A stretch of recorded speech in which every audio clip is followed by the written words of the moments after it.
এই স্টেজে কিংবা স্টেজের সামনে এমন অনেক লোক আছে সমাজে অনেক ভালো ভালো কাজ করে কিন্তু নামাজটা পড়ে না। ঠিক না? অনেক ভালো কাজ করে, এমনকি মানুষের মাঝে গল্প করে বলে, হুজুর আমি কিন্তু লোকটা খারাপ না, অনেক ভালো কাজ করি, নামাজ দিয়ে একটু উদাসীনতা আছে কিন্তু লোক ভালো। কি আছে না? না লোকটা ভালো কিন্তু নামাজ পড়ে না। এ ভালো কোন আমল করে কসম আল্লাহ, এই ভালো কোন আমল করে যে লোকটা নামাজ পড়ে না, রবের সাথে দৈনিক 5 বার সে কুফরি করে। কি করে? কুফরি করে, নাফরমানি করে না, সে কুফরি করে রবের সাথে। আল্লাহ নবী সাল্লাল্লাহু আলাইহি ওয়াসাল্লাম বলেছেন, মান তারাকা সালাতান মুতাআম্মিদান ফাকাদ কাফারা। কোন ব্যক্তি যদি ইচ্ছা করে এক রাকাত নামাজ ছেড়ে দেয়, সেই ব্যক্তি কুফরি করে ফেলে। মুহাদ্দিসিনে কেরাম এবং ফুকাহায়ে কেরাম হাদিসের ব্যাখ্যা করে বলেছেন ইমাম আবু হানিফা রাহমাতুল্লাহি আলাইহি বলেছেন, নামাজ তরক করার কারণে সে যেন কুফরি করে ফেলল, সে একটা কাফের কাজ করেছে। কাজ করেছে নামাজ ছেড়ে দিয়ে সে মুসলমানের কাজ করে না, সে কাফেরের কাজ করেছে। নামাজ ইসলামে এতটাই গুরুত্বপূর্ণ, এমন কঠিন শব্দ বিধান নামাজে। কোরআন মাজিদে আল্লাহ রাব্বুল আলামিন জিহাদরত অবস্থায় নামাজের নির্দেশ প্রদান করেছেন। অর্থাৎ ধরুন 500 মানুষ, 5000 মানুষ আপনি সৈনিকদের সাথে লড়াই করছেন, কাফেরদের সাথে, নামাজের ওয়াক্ত হয়ে গেছে, জিহাদ চলমান। আল্লাহ রাব্বুল আলামিন বলেন, নামাজের ওয়াক্ত যদি হয়ে যায়, জিহাদরত অবস্থাতে তুমি নামাজ পড়তে পারবে না। যদি জামাতরত অবস্থায় 1000 মানুষ মুসলমান জিহাদে থাকে, তাহলে 500 মানুষ জিহাদে থাকবে, আর 500 মানুষ তারা নামাজের মধ্যে দাঁড়ায় যাবে। 2 রাকাত নামাজ পড়ে, 2 রাকাত নামাজ পড়ার পরে তারা একদল আবার সামনে যাবে, যারা সামনে ছিল তারা পিছনে চলে আসবে, তারা জামাতের মধ্যে শামিল হয়ে যাবে। একটুখানি চিন্তা করে, জিহাদে শত্রুর মোকাবেলা করছে, যে কোনো মুহূর্তে জানটা বের হয়ে যেতে পারে, ওই ক্ষেত্রে ইসলামে নামাজকে ছাড় দেওয়া হয় নাই। অথচ এই নামাজটাকে আমাদের সবচেয়ে বড় উদাসীনতা। আমরা বড় বড় কথা বলি, অনেক বড় বড় কথা বলি, নিজে নামাজ পড়ি না, সন্তানদেরকে নামাজের তালিম আমরা দিই না। কিয়ামতের ময়দানে অসংখ্য বাবা মা জান্নাতি হবে সন্তানের কারণে, আবার অসংখ্য বাবা মা জাহান্নামী হবে সন্তানের কারণে। এই সন্তানরা বাবা মার বিরুদ্ধে আল্লাহর আদালতে মামলা দায়ের করবে। সূরা হামিম সাজদার মধ্যে আল্লাহ পাক স্পষ্ট জানিয়ে দিয়েছেন। আল্লাহ পাক বলেন, ওয়াকালাল্লাযীনা কাফারু রাব্বানা আরিনাল্লাযাইনি আযাল্লানা মিনাল জিন্নি ওয়াল ইনস নাজআলুহুমা তাহতা আকদামিনা লিয়াকুনা মিনাল আসফালিন। কাফেররা কিয়ামতের দিন জাহান্নামের ভয়াবহ শাস্তি দেখার পরে তারা বলবে, রব্বুল আলামিন, কাফের হয়ে তো মায়ের পেট থেকে দুনিয়াতে জন্মগ্রহণ করিনি, একজন ঈমানদার তুমি মুসলমান হয়েই তো আমি দুনিয়াতে মাটিতে জন্মগ্রহণ করেছিলাম, কিন্তু আমার বাবা মা আমাকে কাফের বানিয়েছে, আমার শিক্ষক আমাকে কাফের বানিয়েছে, আমার সমাজের লিডাররা আমাকে কাফের বানিয়েছে। তাহলে যে সমস্ত বাবা মা আমাকে জাহান্নামের লাকড়ি বানালো, যে সমস্ত শিক্ষকেরা আমাকে জাহান্নামের লাকড়ি বানিয়েছে, যে সমস্ত নেতারা আমাকে জাহান্নামের লাকড়ি বানিয়েছে, আল্লাহ এই সমস্ত ব্যক্তিদেরকে আগে আমাদের সামনে হাজির করো। নাজআলহুমা তাহতা আকদামিনা, এদেরকে আমাদের পায়ের নিচে আমরা ফেলবো, লিয়াকুনা মিনাল আসফালিন, যাতে করে এরা জাহান্নামে আমাদের অধঃপতন, আমাদের অবস্থান হতে পারে। যেরকম নাউযুবিল্লাহ। কোরআন মাজিদে আল্লাহ পাক সন্তানদের ব্যাপারে আল্লাহ পাক বলেছেন, আল মালু ওয়াল বানুনা যিনাতুল হায়াতিদ দুনিয়া, সন্তান এবং সম্পদ হচ্ছে দুনিয়ার চাকচিক্য নিয়ামত। অন্যায় আল্লাহ পাক বলেন, ওয়া'লামু আন্নামা আমওয়ালুকুম ওয়া আওলাদুকুম ফিতনা ওয়াল্লাহু ইনদাহু আজরুন আযীম। জেনে রাখো, তোমাদের সম্পদ এবং সন্তান দুটোই আমি আল্লাহর পক্ষ থেকে নিয়ামত এবং পরীক্ষা। এই ইমতিহানে যদি তোমরা পাস করতে পারো, তাহলে আমি কষ্ট বড় পুরস্কার। সুবহানাল্লাহ। প্রিয় ভাইরা, আমাদের সন্তানদেরকে নামাজি বানানো, তাদেরকে দ্বীন শেখানো, আদব শেখানো, এটা আল্লাহ তাআলা আমাদের উপর ফরজ করেছেন। কি করেছেন যদি বলেন? ফরজ করেছেন। এটা আল্লাহ পাক আমাদের উপর ফরজ করেছেন। 7 বছর হয়ে গেলে একজন সন্তানকে, বাচ্চাকে নামাজের তালিম দিবেন, তাকে নামাজে ধীরে ধীরে অভ্যস্ত বানাবেন। 10 বছর হলে নামাজ না পড়ে তাকে আপনি ব্যাট দিয়ে প্রহার করে, শাসন করে তাকে নামাজ পড়তে আপনি বাধ্য করবেন। এটা বাবা হিসেবে, মা হিসেবে আল্লাহ তাআলা আমাদের উপর ফরজ করেছেন। চিৎকার দেন সুবহানাল্লাহ। এই দায়িত্বটা পালন না করার কারণে আমরা আমাদের সন্তানদেরকে দুনিয়াবী শিক্ষায় শিক্ষিত করতে গিয়ে আমরা কত কিছু করেছি। কোরআন শেখায়নি, নামাজ শেখায়নি। বিনিময়ে কি হয়েছে? এই সন্তান ডাক্তার হয়েছে, ইঞ্জিনিয়ার হয়েছে, লয়ার হয়েছে, ব্যারিস্টার, প্রফেসর হয়েছে। এমন অসংখ্য ব্যক্তি পৃথিবীতে আছে যারা পৃথিবীর উচ্চ ডিগ্রি ধারণ করেছে, কিন্তু বৃদ্ধ বয়সে বাপ মাকে বৃদ্ধাশ্রমে পাঠিয়ে দিয়েছে। আমার কাছে এখন পর্যন্ত রেকর্ড আছে। আপনার বেলা শেষে একটি বৃদ্ধাশ্রম আছে নওগাঁ জেলাতে। এটা আমি 2 দিন আগে টেলিভিশনে একটি সংবাদ অনলাইনে আমি দেখেছি, সম্ভবত টেলিভিশনে এটাকে কভার দিয়েছে।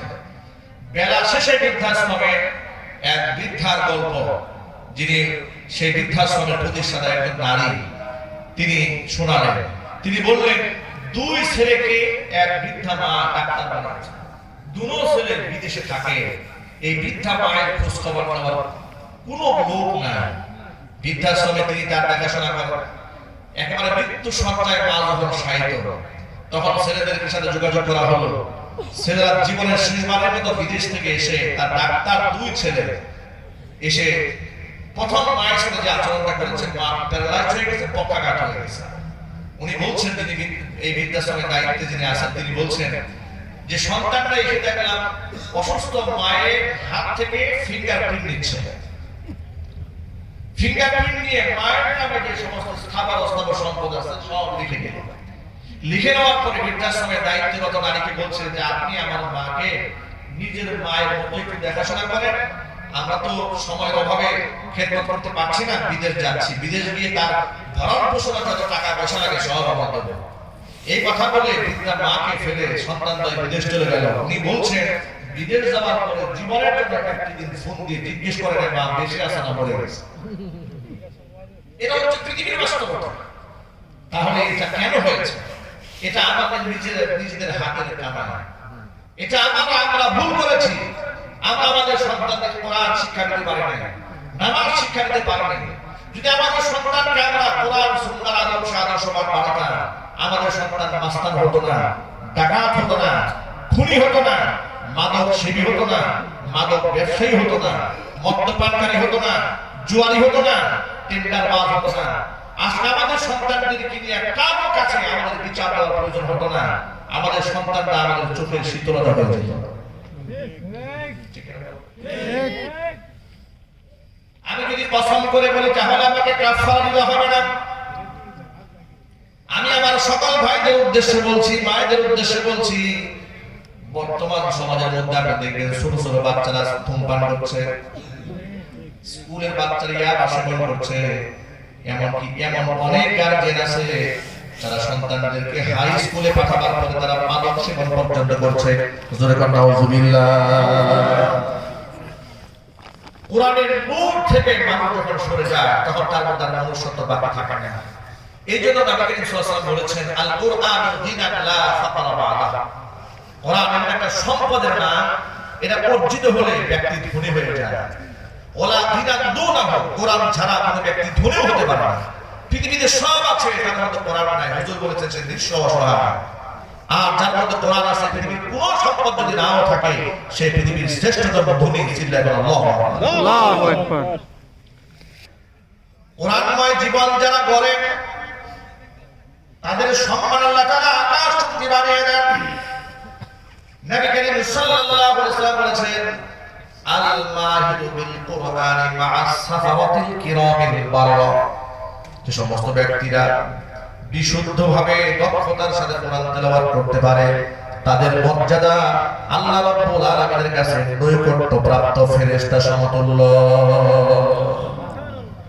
ওয়াল্লাযী ইয়াকরাউল কুরআন, আর যে ব্যক্তি কোরআন পড়ে ওয়া তাআতাহু, এবং সে ধাক্কায় ধাক্কায় ঠেলে ঠেলে পড়ে কিন্তু কোরআন তেলাওয়াত বাদ দেয় না, ওয়া হুয়া শাকুন আলাইহি, তার জন্য কষ্টকর হয় তেলাওয়াত করতে, এরপরেও সে বাদ দেয় না, লাহু আজরান, নবী সাল্লাল্লাহু আলাইহি ওয়াসাল্লাম বলেছেন আল্লাহ পাক ব্যক্তির আমলনামার মধ্যে ডাবল সওয়াব লিখে দেন। এজন্য আমরা এই দেশ, এই দুনিয়া থেকে চিরদিনের জন্য বিদায় হব, এই কথাটা সত্য না মিথ্যা? সত্য। আর যদি বলুন সত্য। পৃথিবীর সর্বাধিক বাস্তব সত্য, যে সত্যকে কোনো নাস্তিকও অস্বীকার করতে পারবে না। আল্লাহকে অস্বীকার করতে পারে কিন্তু মৃত্যুকে অস্বীকার করতে পারে? স্রষ্টাকে ভুলে গেলেও সে মৃত্যুর কথা অস্বীকার করার কোনো সুযোগ নাই। এটা হচ্ছে চরম বাস্তবতা। আমাকে করতেই হবে। কোন টাকা দিয়ে, পয়সা দিয়ে, চিকিৎসা দিয়ে বিশ্ববাসী আমাকে চিরদিন টিকিয়ে রাখতে পারবে না। পৃথিবীর মহামানব যেহেতু দুনিয়া থেকে বিদায় হয়ে গেছেন মুহাম্মদ রাসূলুল্লাহ সাল্লাল্লাহু আলাইহি ওয়াসাল্লাম, সুতরাং নেক কাজ করে পৃথিবীতে আমার টিকে থাকার কোনো সুযোগ নাই। সম্পদ দিয়ে যদি টিকে থাকা যেত, কারণ পৃথিবীতে টিকে থাকতো কিয়ামত পর্যন্ত, ঠিক কি না? ক্ষমতা দিয়ে যদি পৃথিবীতে টিকে থাকা যেত, ফিরাউন কোনদিন ক্ষমতাচ্যুত হতো না, ফিরাউনের মৃত্যু হতো না, ফিরাউনের পতন হতো না, যদি ক্ষমতা দিয়েই টিকে থাকা যেত। হাজারো উপমা রয়েছে, দৃষ্টান্ত রয়েছে যে ক্ষমতা মানুষকে মুক্তি দেয় না, অর্থ মানুষকে মুক্তি দান করতে পারে না। দুনিয়া থেকে যদি বিদায় যেহেতু হয়ে যাব, আমার কবর যেন আমল শূন্য না হয়ে যায়, আমার ইন্তেকালের পরেও যেন কবরের মধ্যে সওয়াবের ধারাবাহিকতা অব্যাহত থাকে, এমন কিছু করে যাওয়ার দরকার কি আমার আছে না? আল্লাহর হাবিব বলেন, ইদা মাতাল ইনসান, মানুষ যখন মারা যায়, ইনকাতা আনহু আমালুহু, তখন তার সমস্ত আমল বন্ধ হয়ে যায়, নিজে করার কিছুই থাকে না। ইল্লা মিন সালাসা, কিন্তু তিনটা রাস্তা তখনও জারি থাকে কবরের মধ্যে সওয়াব পৌঁছে দেওয়ার জন্য। এক নাম্বার হচ্ছে ইল্লা মিন সাদাকাতিন জারিয়া, চলমান কোন দান যদি সদকায়ে জারিয়া কেউ করে যায়, কেউ কোনো মসজিদ বানিয়েছে, মাদ্রাসা বানিয়েছে, এতিমখানা করেছে, অথবা মানুষের চলাচলের জন্য রাস্তা করে দিয়েছে, নলকূপ করেছে, মানুষ বিশুদ্ধ পানি পান করতে পারে, ছায়াদের বৃক্ষরোপণ করেছে, জনসেবামূলক যত কাজ সে করেছে, দুনিয়া থেকে বিদায় হয়ে গেলেও বান্দার আমলনামার মধ্যে আল্লাহ রাব্বুল আলামিন সওয়াবের ধারাবাহিকতা অব্যাহত রেখে দিবে। এটা হচ্ছে একটা। আরেকটা হচ্ছে আও ইলমিন ইউনতাফাউ বিহি, উপকারী জ্ঞান, মানুষকে আপনি সুবুদ্ধি দিবেন, কখনো কাউকে কুবুদ্ধি দিবেন না। একটা কথা মনে রাখবেন, কেউ যদি আপনার কাছে পরামর্শের জন্য আসে, আপনি তাকে কোনোদিন কুপরামর্শ দেবেন না, সুপরামর্শ দেবেন, ভালো পরামর্শ দেবেন, যার দ্বারা সে ফায়দাবান হতে পারে। আপনার পরামর্শে সে ভালো কাজ করেছে, আপনি দুনিয়া থেকে চলে গেলে এই ভালো কাজের ধারাবাহিকতা সে যতদিন ধরে রাখবে, আপনার কবরের মধ্যে আল্লাহ পাক ততদিন সওয়াব পৌঁছে দিয়ে থাকবে। এই হচ্ছে দ্বিতীয় নাম্বার। তৃতীয় নাম্বার হচ্ছে আওয়ালাদিন সালিহিন ইয়াদউ লাহ, নেককার সন্তান যদি কেউ রেখে যায় কবরের মধ্যে, আল্লাহ রাব্বুল আলামিন এই নেককার সন্তান যতদিন বেঁচে থাকবে তার জন্য দোয়া করবে, আল্লাহ পাক বাবা মার আমলের মধ্যে সওয়াবের ধারাবাহিকতা অব্যাহত রেখে দেবে। আমরা এখানে যারা আছি, আমরা সদকায়ে জারিয়া করার চেষ্টা করব, আমরা ইনশাআল্লাহ ইনশাআল্লাহ আমরা মানুষকে উপকারী জ্ঞান শেখাবো, বলুন ইনশাআল্লাহ ইনশাআল্লাহ। তৃতীয় নাম্বার হচ্ছে আমার নেককার সন্তান রেখে যেতে চাই, ইনশাআল্লাহ। আমরা বদকার সন্তান রাখতে চাই না। ছোট্ট বাচ্চা শিশুকাল থেকে তাকে নামাজের প্র্যাকটিস করাতে হবে। ছোট্ট মেয়ে শিশুকাল থেকে তাকে পর্দার গুরুত্ব শেখাবেন। এখানে অনেক বাবারা আছেন, অনেক স্বামীরা আছেন। আমি ছোট্ট করে একটা কথা বলি, আমরা অনেক সময় আমরা দেখেছি সমাজ প্রেক্ষাপটে মেয়েটা কারিবুল বুলুগ, মানে বালেগ হয় নাই, বালেগা হওয়ার কাছাকাছি, এটাকে বলা হয় কারিবুল বুলুগ। বালেগা হওয়ার কাছাকাছি বয়সে যখন একটি মেয়ে উত্তীর্ণ হতে যায়, ঠিক ওই মুহূর্তে দেখবেন তার শারীরিক অঙ্গ প্রত্যঙ্গের পরিবর্তন ঘটতে থাকে, ঠিক না ভাই? সেই হিসেবে আমরা যারা বাবা আছি, আমরা যারা মা আছি, আমাদের দায়িত্ব হচ্ছে আমাদের মেয়েদেরকে বড় হিজাব দিয়ে, পর্দা দিয়ে তাকে পর্দার গুরুত্ব শেখানো। কতজন পুরুষের সামনে সে যেতে পারবে, কার সামনে যেতে পারবে না, এই মাসআলাটা মা হিসেবে, বাবা হিসেবে মেয়েকে শাসনে রেখে এই মাসআলাগুলো তাকে শিশুকাল থেকে অভ্যস্ত বানানো। এই যদি আপনি শিশুকাল থেকে না করে, আপনি মেয়েকে ইউনিভার্সিটি যখন পাঠাবেন, আপনি হাই স্কুলে পাঠাবেন, কলেজে পাঠাবেন, তখন মেয়ে পর্দার গুরুত্ব বুঝবে না, না বুঝে এমন এমন অন্যায় কাজ করে ফেলবে, তখন আপনি বাবা হিসেবে লজ্জিত হবেন সমাজে, লজ্জিত হবেন রবের কাছে, লজ্জিত হবেন কাল আখিরাতে কঠিন ময়দানে। আপনার মেয়েটি, যে মেয়েটিকে আপনি ভালোবেসে জিন্সের প্যান্ট কিনে দিয়েছিলেন, সেই মেয়েটি কাল রবের সামনে দাঁড়িয়ে বলবে, আল্লাহ আমার বাবা আমার মা আমাকে জাহান্নামী বানিয়েছে, ওদেরকে আমার সামনে নিয়ে আসেন। যাকে আপনি মহব্বত করে বোরকা এবং পর্দাহীন জীবন যাপন উদ্বুদ্ধ করেছেন, সে আপনার বিরুদ্ধে দাঁড়িয়ে যাবে। সুতরাং মনে রাখবেন, আমি এবং আপনি আমাদের সন্তানদের যতটুকু ভালোবাসি, মহান রব তার বান্দাবান্দীদেরকে তার থেকে হাজার লাখ কোটি গুণ বেশি ভালোবাসেন।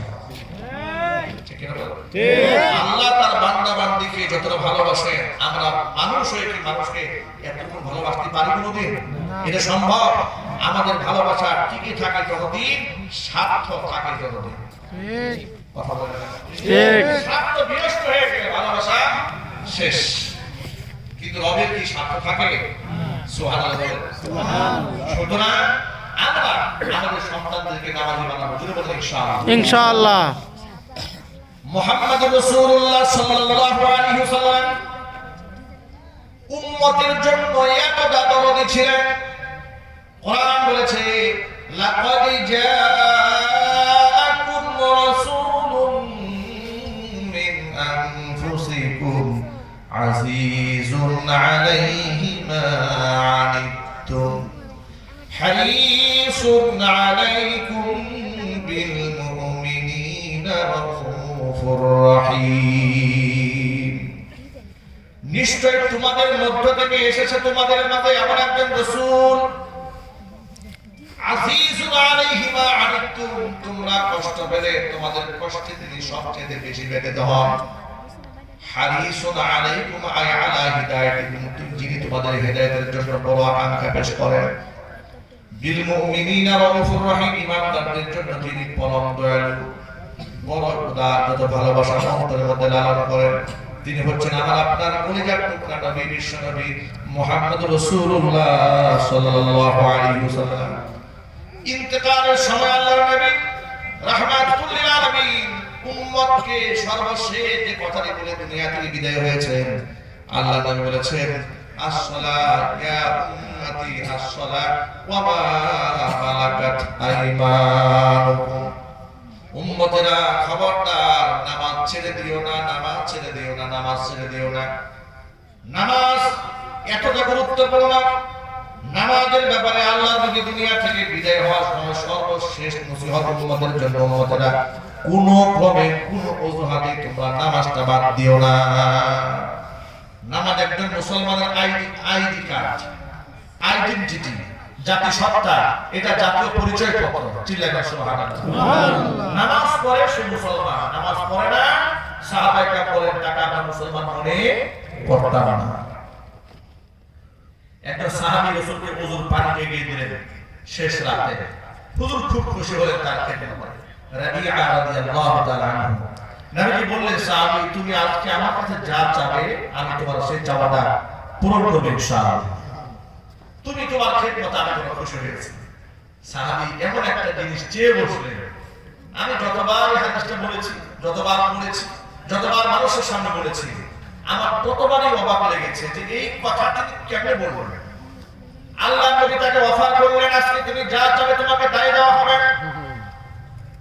সাহাবী বলে ফেললেন, ইয়া রাসূলুল্লাহ আমি তেমন কিচ্ছু চাই না আপনার কাছে দুনিয়াতে, শুধু একটা জিনিস চাই, নাসআলু মুওয়াফাকাতা ফিল জান্নাহ, বেহেশতে আমি আপনার সঙ্গী হয়ে থাকতে চাই। সুবহানাল্লাহ। আপনি তো আমাকে শুধু করে যাওয়ার কথা, দুনিয়ার কিছু দরকার নাই, বেহেশতে আমি আপনার সাথে হতে চাই। সুবহানাল্লাহ। এমন একটা কথা তিনি বললেন, নবী সাল্লাল্লাহু আলাইহি ওয়াসাল্লাম তখন একটা শব্দ জোড়াই দিলেন, ফাআইনি আলা যালিকা বিকাসরাতিস সুজুদ, জান্নাতে তুমি যদি আমার সাথী হয়ে থাকতে চাও বেশি বেশি নামাজ পড়ে আমাকে সাহায্য করো। সুবহানাল্লাহ। আচ্ছা প্রিয় ভাইরা, কিন্তু বলেন তো আপনারা আল্লাহ নবী বিনা শর্তে ওই সাহাবীকে জান্নাতে রাখতে রাজি হন না, বরং তিনি বললেন বেশি বেশি নামাজ পড়ে আমাকে এই ব্যাপারে সাহায্য করো। এর মানে খুব স্পষ্ট, বেনামাজি কোনো ব্যক্তিকে নবী করিম সাল্লাল্লাহু আলাইহি ওয়াসাল্লাম জান্নাতে নিয়ে যেতে পারবেন না এবং তিনি নেবেন না। এখন আপনারা বলেন আল্লাহর নবীর চেয়ে বেশি পাওয়ারফুল কোন মানুষ আছে দুনিয়াতে? না। হাসরের ময়দানে থাকবে না। তাহলে আজকে দেখা যাচ্ছে এই সমাজ প্রেক্ষাপটে অনেক পীর আছে নামাজ পড়ে না, মুরিদ নামাজ পড়ে না, দেখবেন উরস করে, জশ্ন জুলুস করে, জ্ঞান শরীফ করে, মিরাজ শরীফ করে, সব করে, নিজেও নামাজ পড়ে না, মুরিদও নামাজ পড়ে না। কি বলে আছে? তাহলে এদের কি ফয়সালা হবে? আপনারা বলেন, তারা হকের উপর আছে না বাতিল অবস্থায় আছে? বাতিল। সাহাবীদেরকে আল্লাহর নবী বললেন, সাহাবীরা শোনো, তাফাররাকাত বানু ইসরাঈল আলা 72 মিল্লাহ। বনি ইসরাইল সম্প্রদায়ের লোকেরা 72টা কাতারে বিভক্ত হয়ে গিয়েছে। ওয়াসাতাস্তারিকু উম্মতি আলা 73 মিল্লাহ। আর আমি মুহাম্মদ সাল্লাল্লাহু আলাইহি ওয়াসাল্লামের উম্মতরা 73টা দলে ভাগ হয়ে যাবে। কুল্লুহুম ফিন্নার। আমার এই 73 কাতার উম্মতের মধ্যে সবগুলা কাতার জাহান্নামে যাবে, ইল্লা মিল্লাতান ওয়াহিদা, কেবলমাত্র শুধুমাত্র একটি কাতার জান্নাতে যাবে। সাহাবায়ে কেরামের পক্ষ থেকে জিজ্ঞেস করা হলো, কিলা মা হিয়া ইয়া রাসূলুল্লাহ, ও আল্লাহর রাসূল, যে কাতারটা, যে দলটি জান্নাতে যাবে তার পরিচয়টা আপনি বলুন। নবীজি জবাব দিয়ে বললেন, মা আনা আলাইহি ওয়া আসহাবি, যে মতের উপরে, যে পথের উপরে, যে আদর্শের উপরে, যে আমলের উপরে আমি মুহাম্মদ সাল্লাল্লাহু আলাইহি ওয়াসাল্লাম নিজে আছি আর আমার সাহাবীরা আছে, আমার অনুসরণকারী সাহাবীদের কাতার আমার কাতার, আর উপস্থিত ব্যক্তিদের কাতারটাই হচ্ছে জান্নাতীদের কাতার।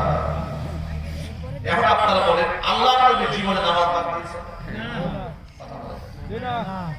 কয়েক বছর আগে এক দস্তরখানায় বসে খানা খেতে, এক পীরের খুব মুরিদ, একেবারে বড় তফকার মুরিদ, নামাজ পড়ে না। তো কথা প্রসঙ্গে একসাথে বসার পরে আমাদের সম্পর্কে আত্মীয় হয়, আমি তার ব্যাপারে সবই জানি, জেনে শুনে বলেছি, আচ্ছা আপনি নামাজ পড়েন না কেন? উনি আমাকে বললেন যে আমরা দেখাতে নামাজ পছন্দ করি না। কি আজিব মাসলা। বলে যে আপনারা মসজিদে যান, মসজিদে আমরা কেন যাবো? মসজিদে যাই তো জোর বাদ পারে না, আমি কেন মসজিদে যাবো? আমার তো কোনো গুনাহ নাই, এই জন্য আমি মসজিদে যাই না। তবে আমরা আল্লাহকে ধ্যান করি প্রতিনিয়ত। কি করে ধ্যান করা জানেন? প্রতিনিয়ত গাঁজা খায় আর মদ খায়, প্রতিনিয়ত গাঁজা সেবন করে, মদ্যপান করে, সে আল্লাহর ধ্যান করে। আর আমাকে নসিহত করে বলে এগুলো শরীয়তের ব্যাপার, এগুলো তুমি বুঝবা না, এগুলো মারিফতের ব্যাপার, তোমরা শরীয়তের আলেমরা, এগুলো তোমরা কিছু বুঝবে না। আরেক ভদ্রলোক সাদা লুঙ্গি পরেছে, সাদা জামা পরেছে, রমজান মাসে সিগারেট খাচ্ছে, আমি আমার সামনে দিয়ে যাচ্ছি, গাজীপুরে ঘটনা। আমি একদিন জিজ্ঞেস করলাম, আমার বাবার বয়সে, আচ্ছা আপনার একটু লজ্জা হয় না, আপনি রমজান মাসে প্রকাশ্যে ধূমপান করছেন? তিনি আমাকে বললেন, তোমার তো বয়স কম, তুমি এটা বুঝবা না, তবে একটা কথা বলি, এটা মনে রাখবে। আচ্ছা বলেন, যে এটা তো আধ্যাত্মিক ব্যাপার, এটা তরিকতের ব্যাপার, অনেক উপরের ব্যাপার, অনেক উপরের লেয়ারের ব্যাপার।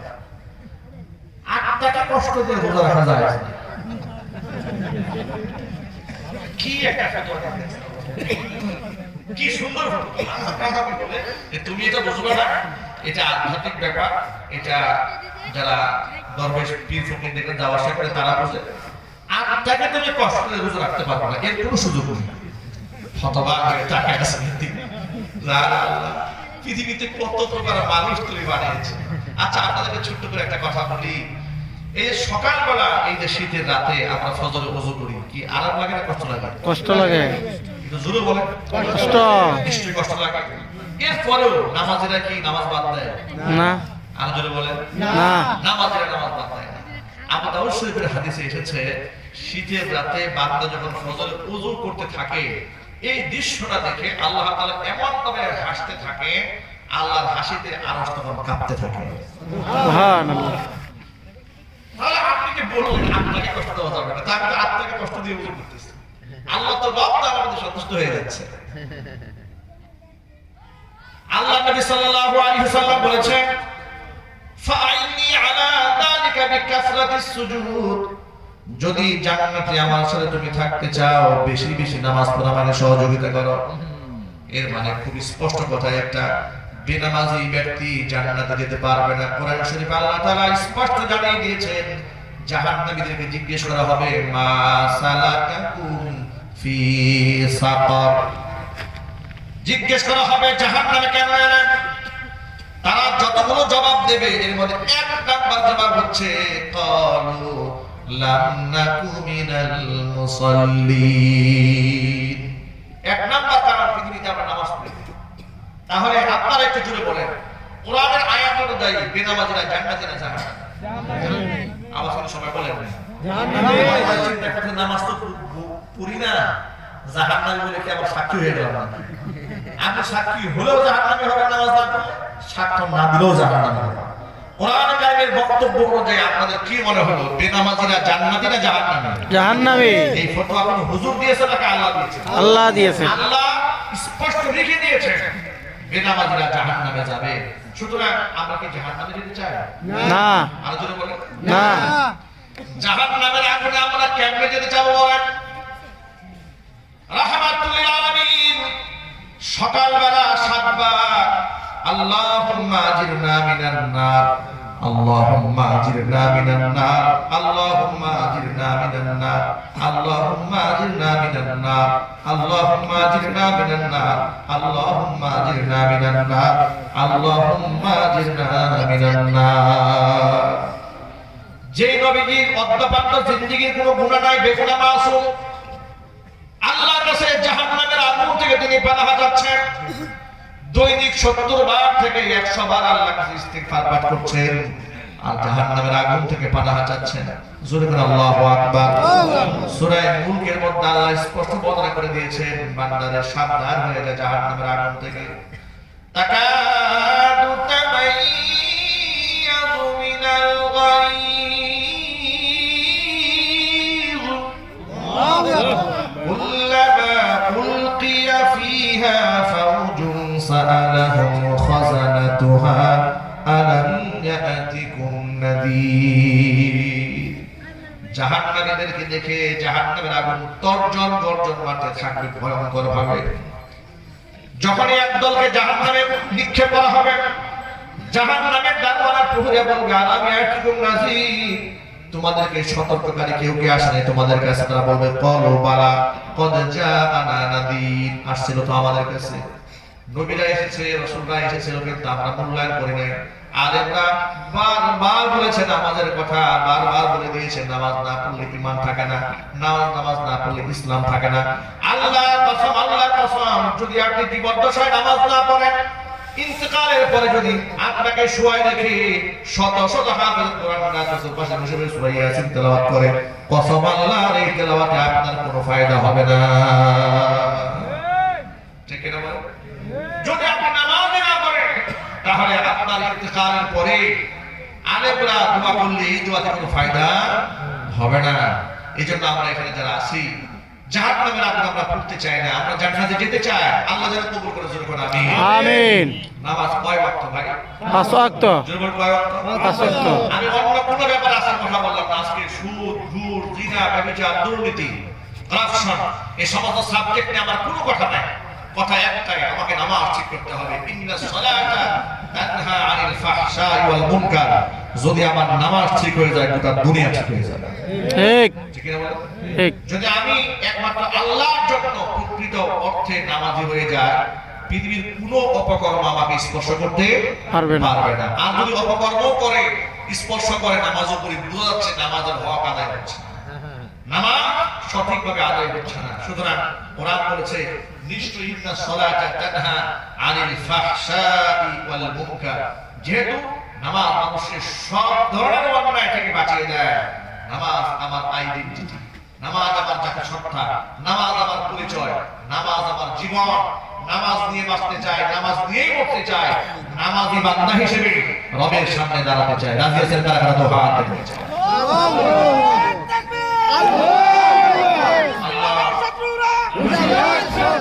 হুশিয়ার সাবধান, ইসলামের শত্রুরা